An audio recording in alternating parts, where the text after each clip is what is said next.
O livro de Ageu para hoje. O povo dizia que não era o tempo de edificar a casa do Senhor. Entretanto, parece que sempre era tempo de trabalhar em suas próprias casas. O que é que se passava verdadeiramente em seus corações? Pode o mesmo nos acontecer hoje? É isso que vamos considerar. Em resposta ao que os israelitas pensavam, o Senhor agora fala ao seu povo pelo profeta Ageu. Essa resposta é, na verdade, uma pergunta. Em poucas palavras, essa questão vai diretamente ao ponto e manifesta na hora o real estado das coisas.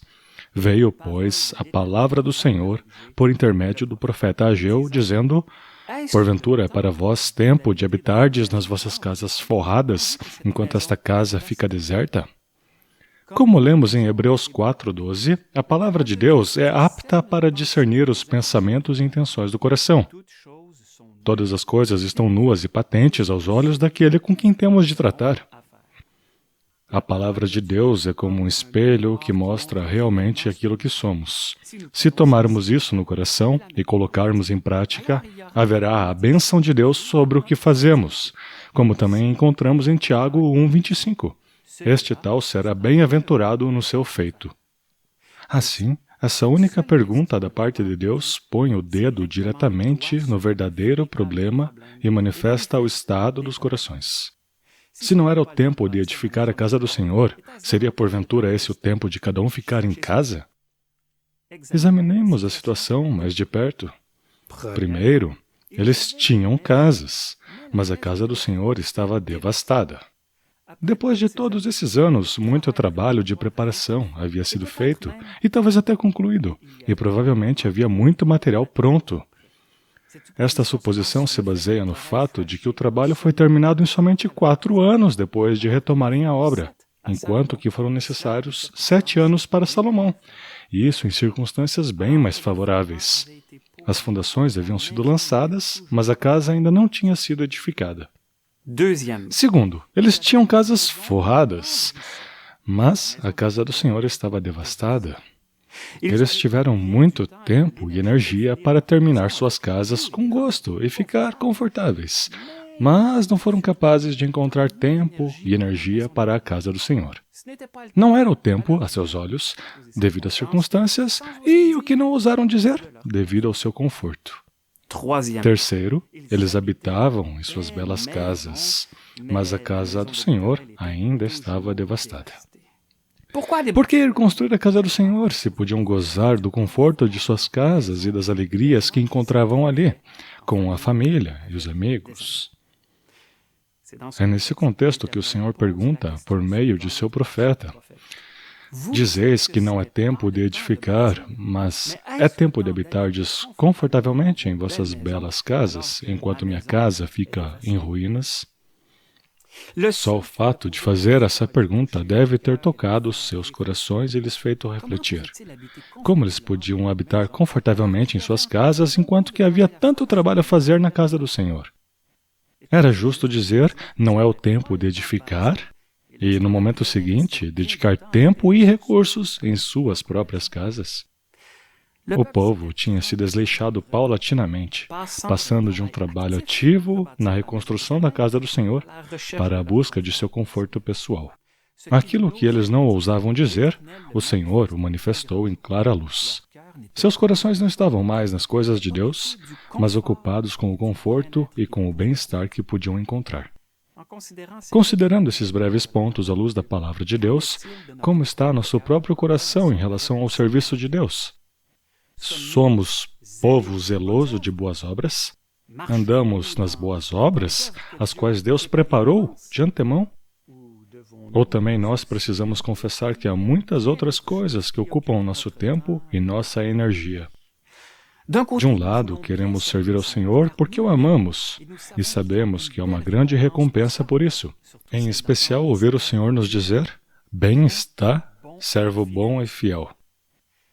Mas quando vem o tempo de agir, aí, bem, é uma outra história. Subitamente agora há muitas coisinhas pequenas que vêm nos perturbar as boas intenções e pode ser que, calculando o sacrifício pessoal a fazer, ele pareça um pouco grande demais para nós. Por que é assim? Primeiramente, porque temos um inimigo que não quer que a obra de Deus seja feita. E, infelizmente, esse inimigo tem um aliado em nós, a carne.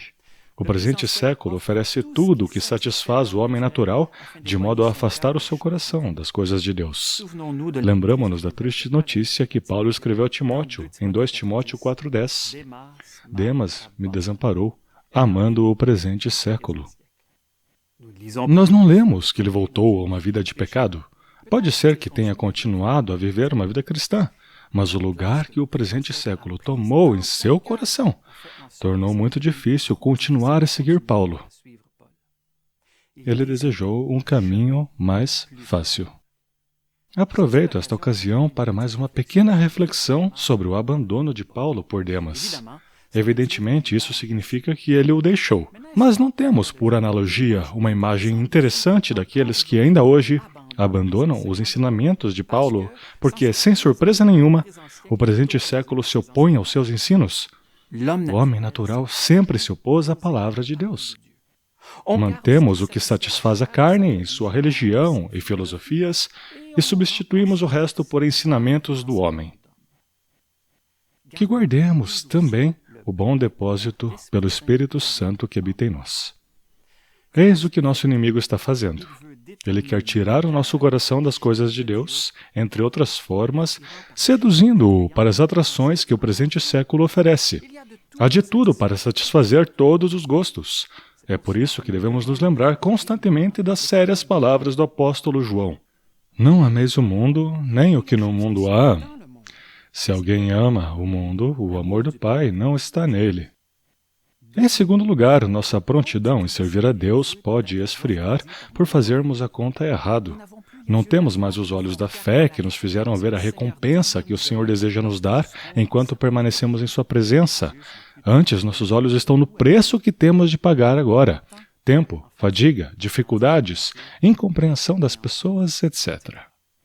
Olhemos para o exemplo perfeito de nosso Senhor Jesus Cristo, o qual, pelo gozo que lhe estava proposto, suportou a cruz, desprezando a afronta. E depois de todos os seus sofrimentos, todo o seu trabalho, qual é a porção de nosso Senhor?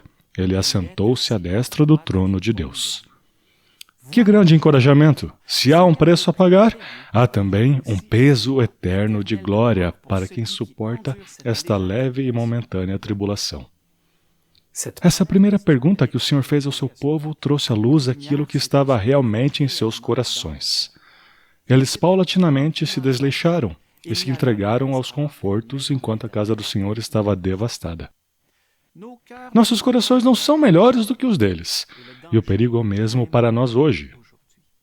O Senhor deseja atrair nossa atenção para que não caiamos na mesma armadilha de ficarmos em casa confortavelmente enquanto ainda há trabalho a fazer na casa de Deus. Ele nos chama a edificar e a vigiar para que não dormamos. E para nos encorajar, coloca diante de nós a sua vinda tão próxima e a recompensa que está com Ele.